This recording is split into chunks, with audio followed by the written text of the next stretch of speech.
and welcome to The Sound of Economics, the podcast from Bruegel, the Brussels-based economic think tank. I'm your host, Rebecca Christie, and I'm joined today by Bruegel's Heather Graby and Professor Estelle Cantillon, who studies the nature markets and the effort to put a price on nature, not just on carbon, but on all of the biodiversity and natural resources we have in our world. So thank you all for joining us today. Estelle, can you tell us what your work is about? Like when we say nature credits, nature shares, nature markets, what are we even talking about? So we designed a proposal to think about how we scale finance for nature in the global south. Okay, that was kind of the question we were asking ourselves. And we first looked at how it's currently organized, and essentially these are the voluntary carbon market, voluntary nature market. The way this works today is that you've got somebody who manages a project that absorbs carbon, redeploy, redevelop, regenerate nature, and gets credits thanks to these benefits he or she generates. So is that always from a remediation project, or can it be also for things that you do that destroy carbon or that destroy nature? Like, what's the interaction there? So you can two things. So it's like to plant trees, that would be regeneration, or it could be avoid destroying land and forest. So it can be both ways. But in any case, so you've got these projects, and today they either avoid problems or they generate benefits, and you get a little credit for this that you can sell in the market. Okay, then somebody can buy this credit and use it to show that they're doing some good stuff. Now, this is very transactional, and tomorrow that person can go to another project and so on and so forth. It has a lot of issues that have been widely documented in the research literature. Some of this is about how do you actually measure these things? Is the baseline correct? For example, is it really additional? So, maybe you've planted trees here, but you've destroyed the forest elsewhere. It's called leakage. I mean, there's a bunch of these things that have been documented. There's been a few scandals where some of these credits have lost value. The point here is that some of these issues are being fixed either through tighter legal rules or standards or certificates. So both from public governance, but also the private actors are doing this, or through technology. Okay, there are two things that all of these efforts will not be able to address. The first one is the fact that nature is fundamentally impermanent. Okay, by this I mean that, you grow a forest, it absorbs carbon, there can be a drought, there can be a fire that destroys this forest, and the forest will be releasing the carbon, all the biodiversity that was existing there will be just collapsing. That's one thing. And so there is no regulation will change what nature is. The second thing is that all of these new rules and new, higher standards for deciding what is really additional, where to what extent the baseline is correct, and so on. This is increasing transaction costs. Okay, so today our estimate is about 40% of what somebody pays to these projects actually goes in the pockets of the various intermediaries. So it's hard to scale a market where 40% goes into intermediation costs. So that's kind of where our starting point is. And so our proposal is very different. Instead of thinking about these credits as being transactional, where you generate some benefit, you issue a credit, we're just saying, no. We just need to think about nature as equity. And actually, we talk about natural capital. Capital is equity, okay? And the idea is that now, instead of having buyers, we have investors. They invest in a project, they get shares in that project, and these shares gives them the right to what we call carbon dividends or nature dividends. So it's not about money here. It's about the project is going to generate some benefits, natural benefit.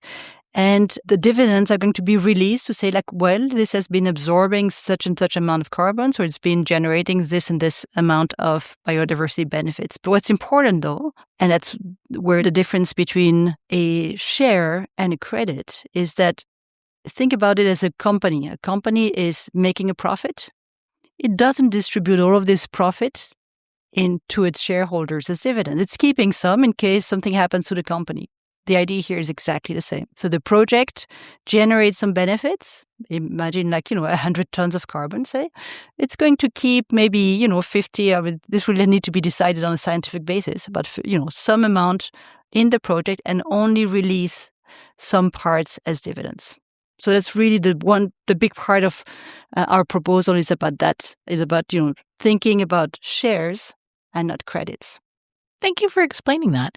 So now I'd like to ask you to walk us through who the buyers are in both of these examples. And are we looking only at do-gooders like foundations or governments, or are we looking at people who are required by regulation to buy things, or are we looking at people who think they can actually make money off this stuff? Like, walk us through it for both the credits and the equities that you propose. Yeah, that's a great question. And of course, it's really important. So the way we thought about this is that we don't think do-gooders will be enough to create a demand. Why? Because if you look at the world today, carbon markets and nature markets mandate, regulatory compliance carbon markets are expanding.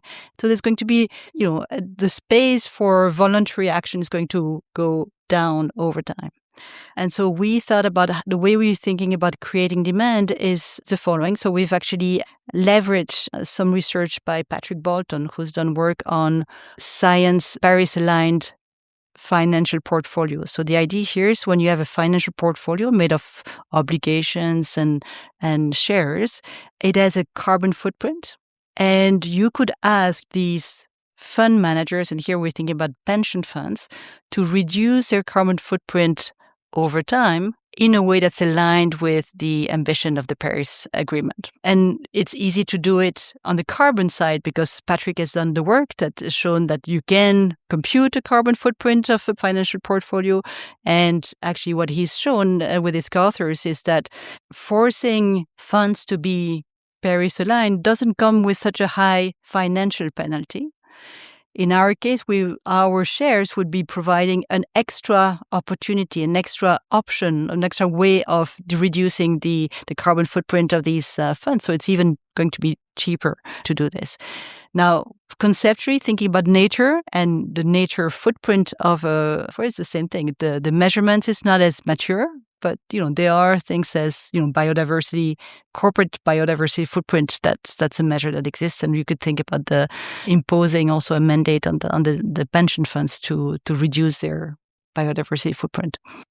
Thanks, Heather. In your work on this, you focused on the societal change that comes from looking at nature this way, from trying to put nature on a more even footing with money as opposed to a thing that happens in the world that we care about, but that's completely disconnected from this resource use. What do you make of this idea, and what's its potential to change how things work?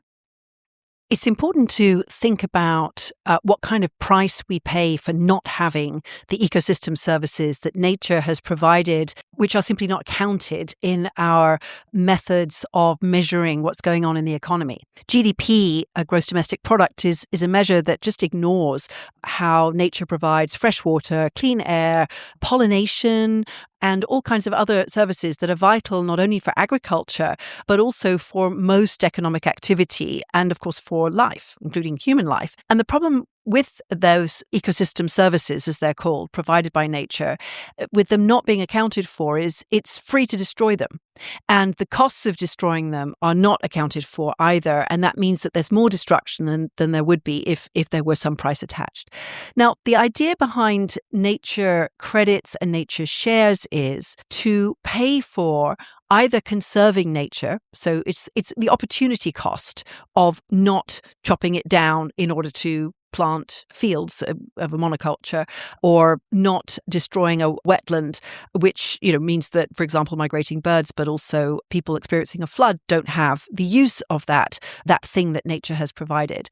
So the idea is that nature credits would provide some kind of income to the owners of that nature, usually the landowner, either to keep the forest or the wetland as it is, so that would be conservation, that's really paying them not to change things, or paying them to restore damage that's been done. So, for example, mangroves are really important to prevent coastal erosion and to keep water clean for fishing. They bring all kinds of benefits, and they routinely get destroyed because people want to build in the place where the mangrove is, or they want to create a port or something like that. So the idea behind restoration of a mangrove is that you pay both for planting the trees and taking care of them. And then you come to the issue about, okay, if you have a one-off transaction where you say, right, I'm going to pay for X amount of mangrove to be planted, that's a one-off credit, which, as Estelle was saying, it's a transaction. And it's hard to prove that it's going to still be there in 10 years' time or in 20 years' time. It's also quite difficult to make sure that the local community is helping to support that mangrove.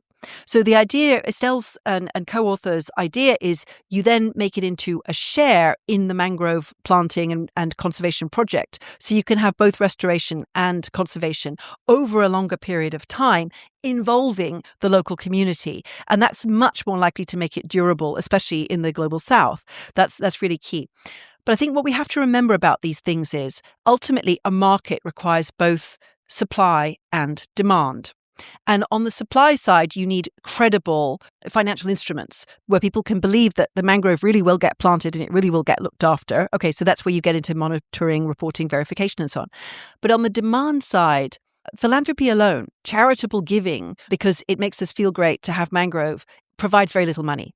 So just to give you an idea of the amount of money involved, the global biodiversity pledges were that basically this is 196 countries agreed in 2022 on the basis of numerous scientific reports that the world needs about $200 billion every year from governments, companies, and innovative methods like nature credits to finance nature in one way or another. And we need $500 billion in harmful nature-harming subsidies to be eliminated. So 200 billion, 500 billion, total of 700 billion is involved. And the total volume of transactions in nature credits in 2024 was below 1 million. So it's a drop in the ocean, what's available now. And so if you wanted to scale this up, you need to really think very hard about the demand side. What about the governance? And there's so many ways that we can explore that over the course of this conversation, but I specifically want to ask about the equity idea. If you buy an equity in a company, you may have more or less control over the company, but in theory, you do at least have some sort of shareholder right and shareholder power. Are these completely passive equity things, or do you, by buying in, do you get a vote on something? The way we think about it is twofold. First, there's the governance of the project and the governance of the whole scheme. Let's just start with the governance of the project, indeed, where the shareholders are just putting some money and they're just hoping to have these flow of dividends. We are thinking about, the money is actually needed both for at the initial stage of the project when you're restoring nature or planting trees, but also conserving the outcome.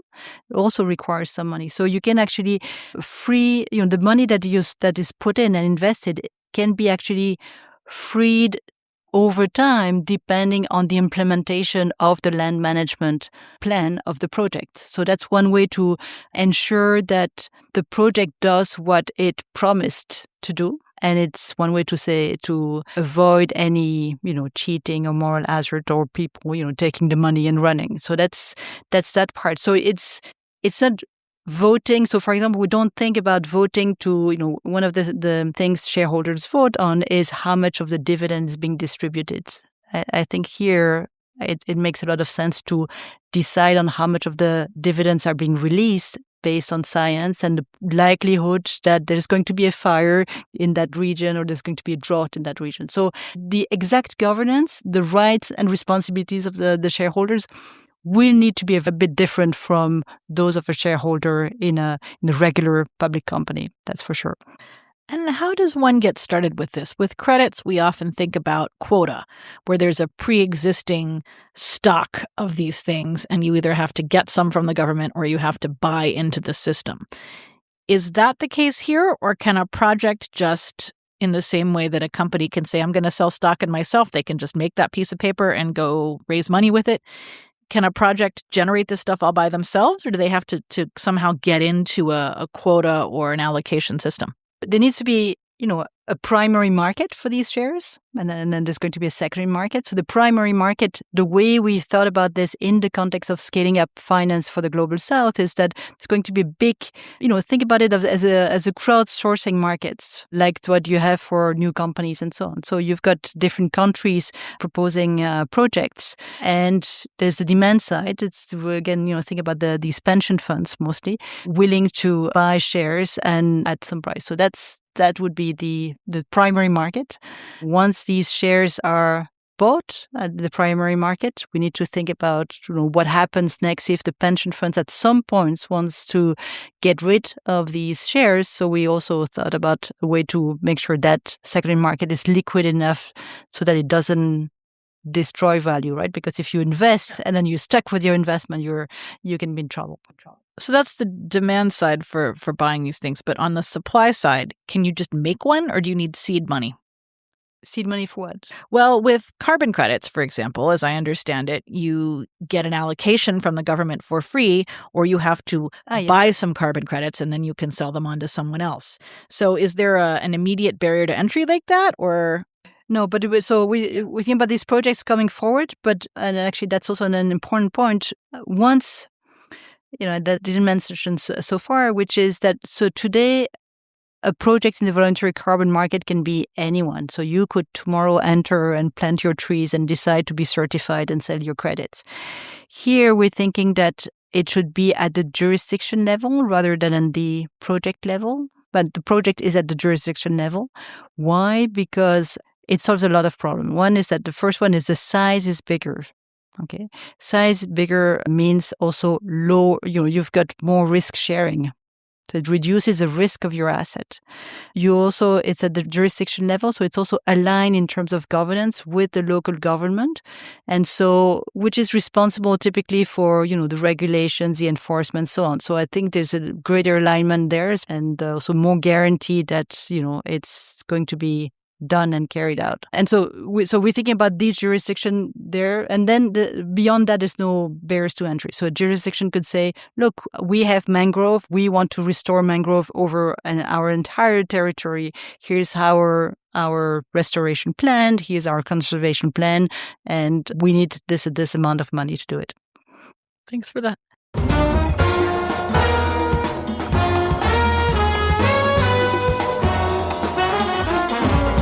In the next part of our podcast, we're going to talk more about financial markets and how they interact with this sort of concept. Heather, I want to ask you, how much of nature finance and sustainable finance in general revolves around an optimistic storyline? And I'll give you one example. In the carbon credits example, there's research out there that suggests that if you are a high carbon emitting industry, that people will require more financial return to invest in you. And one way of interpreting that is to say, look, this is risky because it's bad for the planet. So if you want the money, we need more money back. But the flip side of that is to say that people can make more money when they ignore carbon use because the carbon producers are making more money. So how do we reconcile those differing interpretations, and how do we have a sustainable finance environment that has finance in it? In financial markets, prices reflect expectations. They reflect what the community of actors in that financial market think that asset is going to be worth in a certain period of time. That's typically how it works. And with shares in companies, there was for a while an assumption that, for example, fossil fuel companies were going to lose value fast because governments would not be allowing them to continue to make such profits selling oil and gas, because the carbon emissions associated with that oil and gas would be priced. Now, that assumption had rather a shock in 2025 because of the change in US policy in particular. But actually, carbon pricing is still happening in a lot of places in the world, notably in Europe, but also other parts of the world. Carbon markets are developing. And although it's still entirely possible to make money out of selling oil and gas, no question about that, over time, it is going to reduce. Demand is going down because renewables are being built and because the business case for clean energy is extremely clear, especially for continents like Europe, where we don't have oil and gas of our own. So it's very, very expensive for us to remain dependent on it. So prices for carbon-intensive activities like fossil fuels, they're going to reflect how soon investors think that activities will be affected either by regulation or indeed by climate impacts themselves. And this is where the nature side of it comes in, because the prices that are set for nature harming activities versus nature positive activities very much reflect whether the nature positive activities actually generate financial returns or not. And often they don't generate much in financial returns because everything that comes from nature is assumed to be free and it's assumed to be there perpetually. It will be forever there. But actually, many of the long-term investors, especially the insurance companies and the pension funds, are getting very worried about the science, which shows that destruction of nature is really raising the risk level very significantly on the assets that they already hold. Especially, for example, if you own land or if you have either shares or other forms of financial assets in companies that depend on ecosystem services. Now, in the case of the Eurozone, nearly 3/4 of bank loans are to companies that are highly dependent on at least one ecosystem service. So there would be a very high level of bankruptcies if that ecosystem service were to be withdrawn or to be significantly damaged, if it couldn't be provided. For example, water scarcity or loss of pollination. That would cost a lot of money, and that cost of money would be reflected in the financial markets through the companies and economic activity that's dependent on it. So that's really where the expectations are there. Now, what's tricky about what's happened over the past year is that the assessment of transition risks, or the assessment that companies will do badly because they will be forced by governments to make a transition towards sustainability. The perception is that transition risks have gone down. But what we see on the other side is that the physical risks, the way that climate impacts storms and floods, but also longer term things like droughts and sea level rise, they are getting bigger and bigger year on year. And the latest scientific evidence is it's happening much faster and much more intensely than any of the climate models predicted. And with nature loss, we're reaching tipping points. We're reaching tipping points where forests will not be able to generate the water that is needed for agriculture in many parts of the world because of the very high level of deforestation. The very intensive agriculture, use of pesticides and fertilizers is leading to sterility in soil and falling agricultural yields in many parts of the world. So those direct physical impacts start to affect financial market expectations as well. And that's why if you're an insurance company or a pension fund, you might start thinking, hang on a sec, I think I would like to have some nature positive assets in my portfolio in order to protect all of the economic activities that depend on nature, which are reflected in my other assets. And what about the financial incentive of the buyers? You mentioned pension funds earlier, Estelle. Those pension funds need to make money. So will they make money off this, or should we expect that the buyers might more be, say, carbon and nature destroyers who want to get right with their consciences and with investors' concerns about the sort of brownfields development Heather was talking about? Well, I guess two things. First, I think Heather already mentioned that, these funds tend to be much more long-term oriented, right? So they tend to be themselves, they're already doing some of their readjustments. But it is true that in our proposal, still, despite this, we think we need to put a mandate on these pension funds. So it's an obligation. So it's not that they're making, because if they were making money out of this, we would not need to put a mandate, right? It's just to say all of these pension funds would need to be Paris aligned, knowing that two things, some are already doing this, right? That's Heather's point. And two, the work that Patrick Bolton and his authors have done has shown that there's a very small penalty to be Paris aligned. Okay, very small in terms of returns. Okay, and our solution would actually bring a an option to make a possibility to make it even cheaper or to reduce even further the penalty to be Paris aligned or Montreal aligned when it happens. So just to be sure, it's not you shouldn't go into that business to make money. You should do this because it is generating these external benefits that are important, and it does it in a way that doesn't cost a lot for these pension funds in terms of lower returns. Because there's a difference between making money and saving money. So this is about risk management, because you can still make money investing in oil and gas companies, no question about it. But if you hold those assets, you are increasing the risks of losing the value of all kinds of other assets, some of which are essential for human life.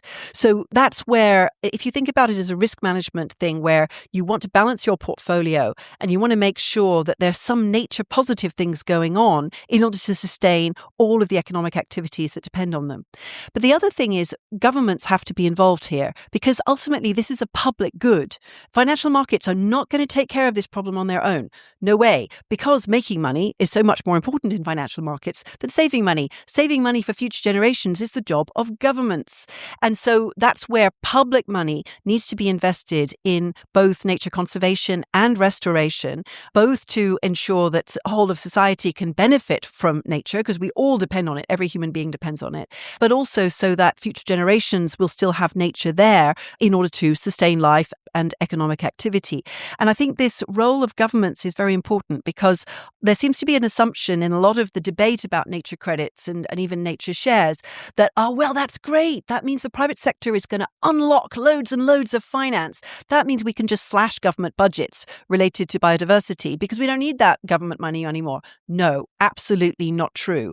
The amount of extra money that could be raised through nature credits and shares, hard to calculate. It depends a lot on the mandates that Estelle was just talking about. It could be a lot bigger than the 1 million in transactions that's currently the case, but there's no way it's going to get anywhere near the actual needs. And also, it's not going to be incentivized in that way. So you still need government budgets to both protect and to ensure that, for example, public land is managed in a way that defends nature, but also to ensure that private landowners still live up to their responsibilities to society in maintaining nature.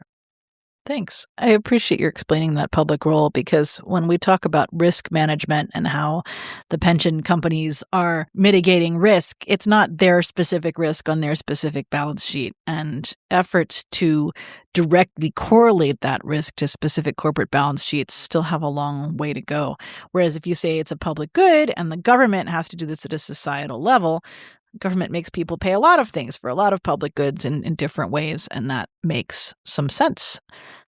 What about then the question of jurisdictional transfer? It's one thing to tell a local pension fund that they need to buy into efforts to preserve a park where their pensioners live, but getting that money out of their jurisdiction into the global south, Estelle, how hard to sell is that? And also that's why I think it's how you organize the funding of nature restoration and conservation depends on, what you do, because, I think there's a lot of initiatives at the EU level to do it within Europe. Here, given that we were given this challenge to figure out how to scale up finance to the global south, we had to, this was kind of a part of our homework.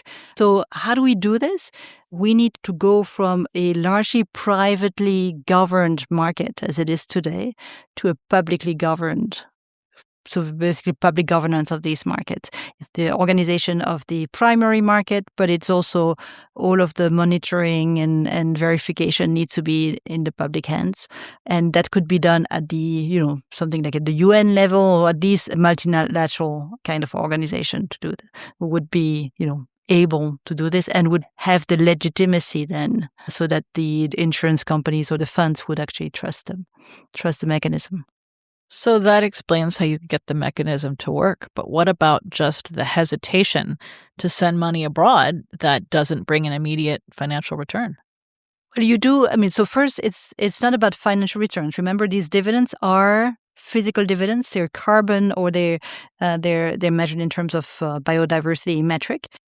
So you do have a backing of a multilateral governmental organization behind this. So, there's many of those where, multinationals and private corporations, interact with these public bodies and they trust them. So we need to, of course, make sure that there's trust in these institutions. But it could be it could be sponsored by the World Bank, could be sponsored if it is at the EU level, the international arm of the European Investment Bank. And you can think about different ways to do this to make sure that the investors trust the mechanism.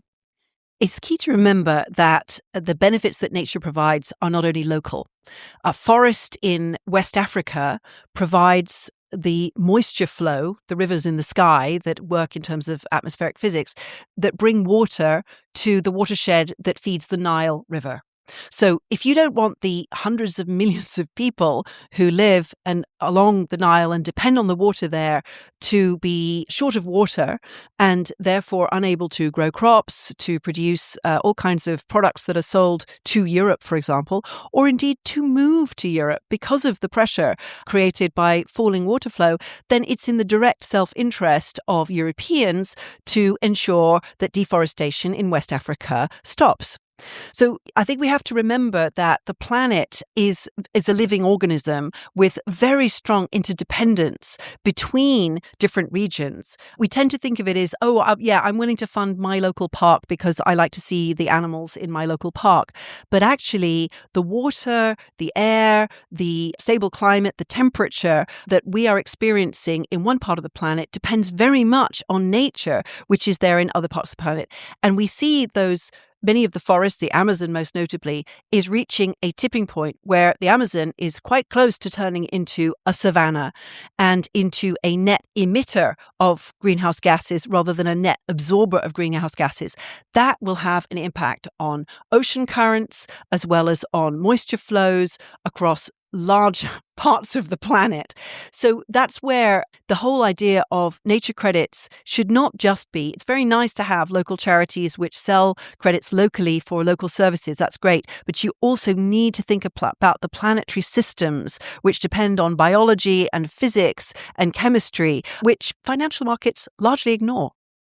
We're talking a lot about the developing world, and we've seen people who work on the ground in those communities complaining that high-minded global efforts often are too much paperwork and too little substance. So a small batch agricultural producer is somehow seen as less sustainable than a larger, more agribusiness type outfit because the agribusiness person can jump through the hoops and the small batch person, first of all, can't fill all the compliance forms out and may also need to have one disqualifying thing like, a gas generator, or I'm making this up, but some sort of thing that is out of compliance even when overall they're very small and local and nature preserving.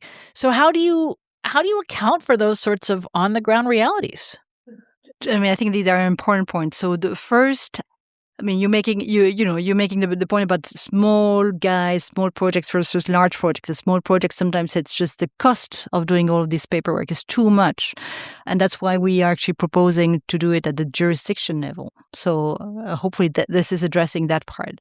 The other part is that they are, it's not black and white. There are some good projects, but then they have that one feature that doesn't quite meet the high standard that certifier may have set. And so here, that's also important that just to take into account all of the multi-dimensions, all the dimensions of these projects, to account for them in a more holistic manner and in more continuous manner, okay?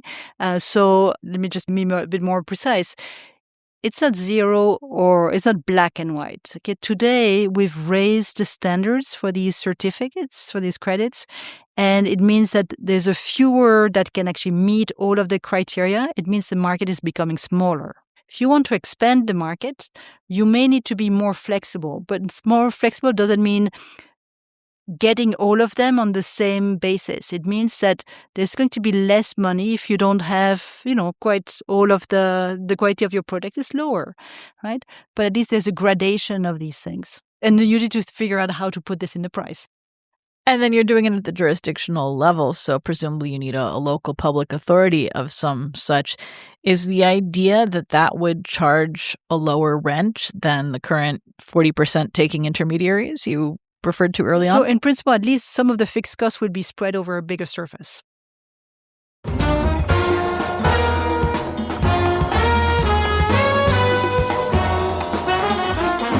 In the last part of our podcast, we're going to talk about what's next. Heather, where's the EU on this? We're at the start of a new budget cycle.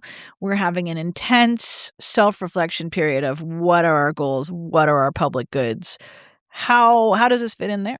Well, the EU has launched a new way of thinking about nature credits. The Commission put forward a roadmap towards nature credits last July, and they've now formed an expert group, which Bruegel is also part of, to think about how to put them together, to make sure that these are high-integrity markets, which avoid many of the pitfalls seen with carbon credits.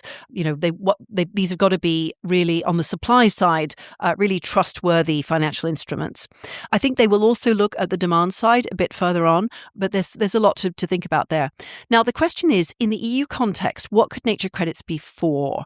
Well, one thing is simply to bring in additional finance from whatever sources. And you're always going to need on the supply side much better monitoring, reporting, verification, making sure that the credits are providing additional finance, that they are providing durable projects which won't, the forest that you're supporting doesn't get burned down, or if it does, that there's adequate provisioning, and so on. All of that's good work. The question is, what else will happen in the EU around this? Because if the EU spends a lot of time and energy getting together a really beautiful regulatory framework for nature credits, which makes sure they're super high integrity, but then there's hardly anybody buying them, then that's rather a waste of time. So they need to be looking at the demand side.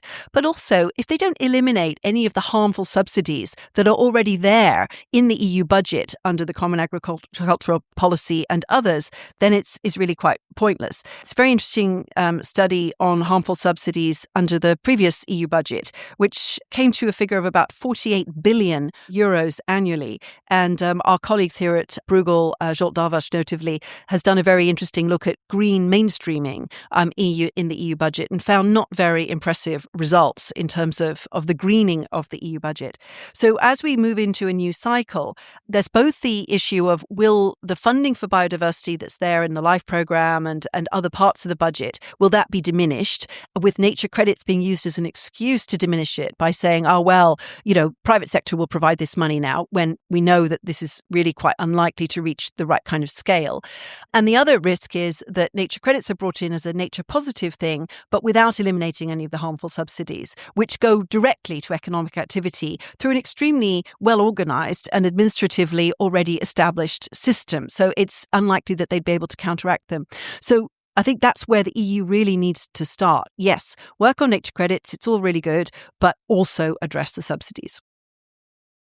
Estelle, do you see your work getting picked up by policymakers? I think Heather will know better than me on this one.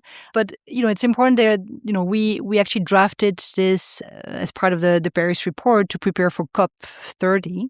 And, the key thing about when you're drafting such proposal is to plant the seeds for these ideas. And of course, every conversation is one step further, because every conversation is an opportunity when you hear concerns, you hear pluses and minuses, and you can refine your projects. I think for our proposal can serve as an input to what could happen in Europe, but for sure needs to be amended, and because you need to adapt it to the local context. And to among others, I think Heather made the point that there are benefits that nature is providing benefits that some of this is local and some of this are global, regional.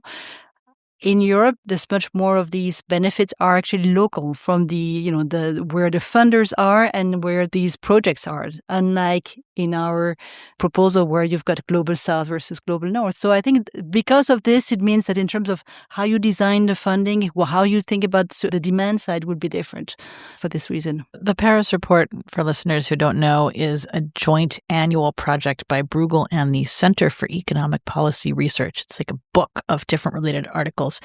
Last year we had Paris Report 3. It had chapters in it by Estelle and co-authors and by Heather and co-authors talking about different elements of this. And it's available for free on our website, bruegel.org.